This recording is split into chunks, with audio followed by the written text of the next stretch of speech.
Hola a todos, bienvenidos queridos amigos y amigas un día más a este estudio sencillo de la Biblia.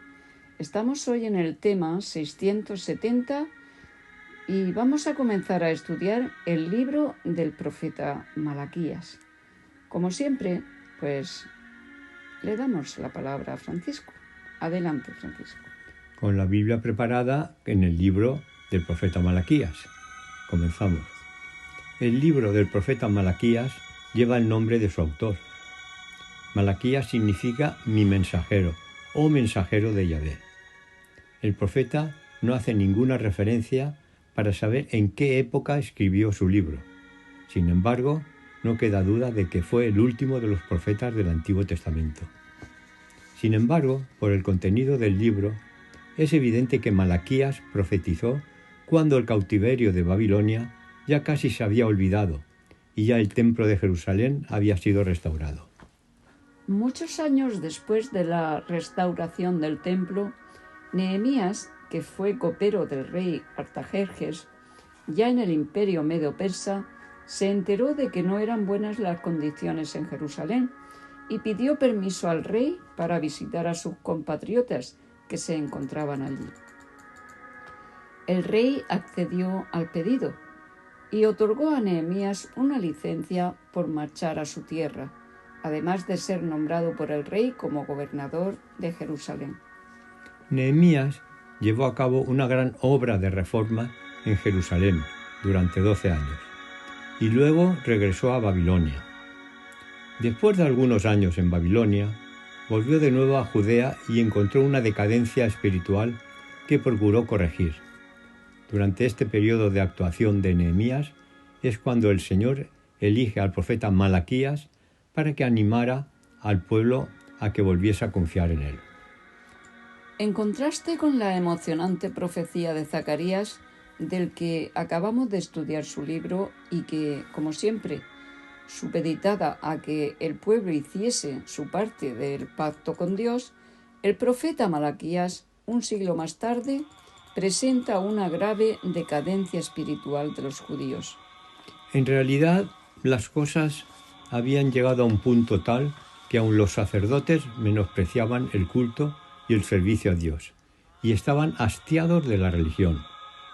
Realmente, como no se habían entregado a Dios completamente, estaban aburridos con tantas ceremonias religiosas.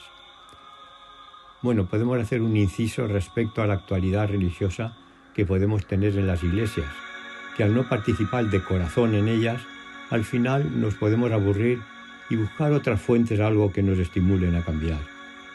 No obstante, a pesar del desprecio que le habían realizado a Dios, éste seguía tolerando misericordiosamente a su pueblo extraviado.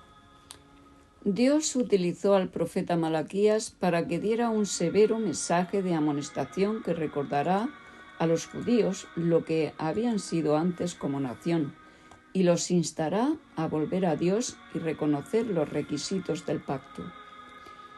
Vez tras vez, bondadosa y pacientemente, el Señor se dirige al pueblo y a sus dirigentes religiosos, llamándoles la atención sobre su apostasía.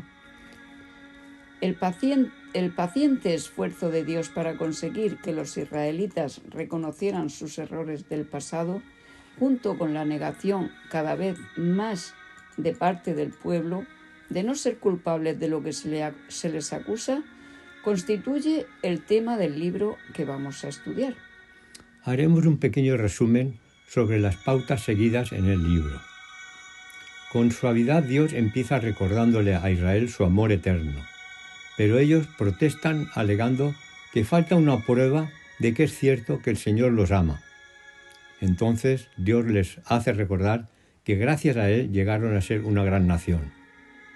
Dios les dice que son unos desagradecidos, pues en vez de dar la honra a Dios por lo que hizo por ellos, solo recibe desprecio. Dios les demuestra su mala conducta respecto a las ceremonias en el templo, fundamentales para su vida espiritual, ya que han hecho vulgares las cosas más sagradas. Pero el enemigo les ha ocasionado ceguera para no distinguir entre lo sagrado y lo común. Tienen una apariencia de piedad, pero nada saben de su eficacia. Descaradamente y pretendiendo que sus sentimientos han sido heridos, el pueblo demanda saber por qué Dios pasa por alto de esa manera su culto y servicio. Con paciencia Dios les explica que las formas de la religión no tienen valor cuando sus principios no se aplican a los problemas prácticos de la vida diaria.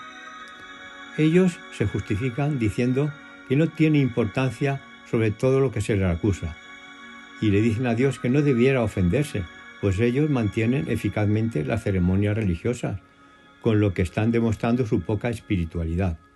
Pero Dios les avisa de que si no cambian tendrán el resultado de sus transgresiones. Dios acusa a Israel de su completa apostasía. No obstante, acompaña la solemne acusación con una bondadosa invitación para que se vuelvan a Él. Sin embargo, ellos fingen completa sorpresa e indignación ante el pensamiento de que de alguna manera se hubieran desviado del camino. Volvemos a recordar el trabajo del enemigo para justificar la actuación de los israelitas. Sin embargo, Dios reconoce que hay unos pocos fieles en Israel que le permanecen fieles, constantes y leales, y les asegura su amor inalterable. El mensaje de Malaquías es particularmente apropiado para la Iglesia de hoy y es comparable al mensaje de la Odisea, indicado en el libro de Apocalipsis.